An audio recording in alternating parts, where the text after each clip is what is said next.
The room was warm with the scent of roasted meat, pine, and cinnamon. Plates clinked, glasses chimed, and the chatter of relatives blurred into a festive hum. I sat at the long table, holding my fork loosely, smiling faintly but feeling a quiet tightness in my chest. Then my brother spoke. "We voted. You're no longer part of the family. He said it with a smirk, casual, like announcing the weather.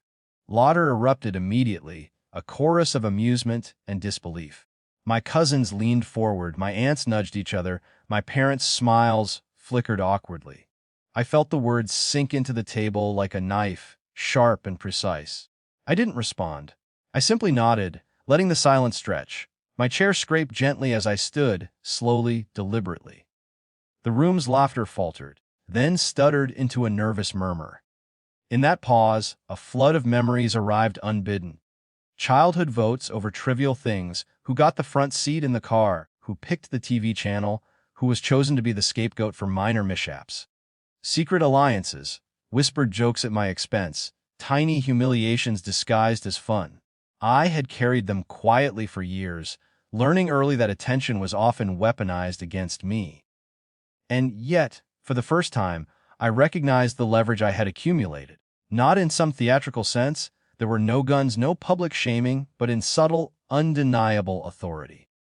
Legal paperwork my parents had ignored until now. Accounts I controlled that funded the holiday itself. Knowledge of details everyone assumed I overlooked. The room had assumed compliance. Now, I had an invisible hand on the controls.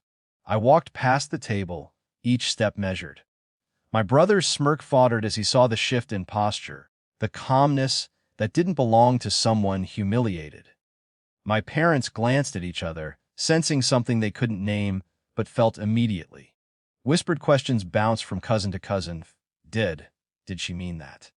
The chaos came not in a scream or a confrontation, but in a slow, dawning comprehension.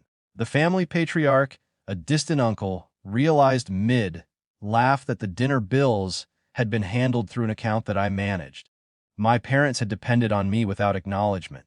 Now, their obliviousness collided with consequence. Forks paused mid-air, glasses halted on the table, laughter strangled in throats. I moved to the doorway and turned slightly, a shadowed half-smile touching my lips. No words, just presence. Silence, restraint, authority distilled into the simplest form. In the background, my brother stammered, trying to recover. My cousins murmured, some snickering nervously, unsure whether to mock, apologize, or flee. My parents' faces went pale as they recalculated their assumptions. I didn't need to speak. The effect was immediate, visceral. Memories flickered again, late nights of unpaid work, covering expenses, smoothing conflicts, quietly sustaining a family that often forgot I existed. They had believed power resided solely in laughter, in votes, in majority opinion. I had learned differently.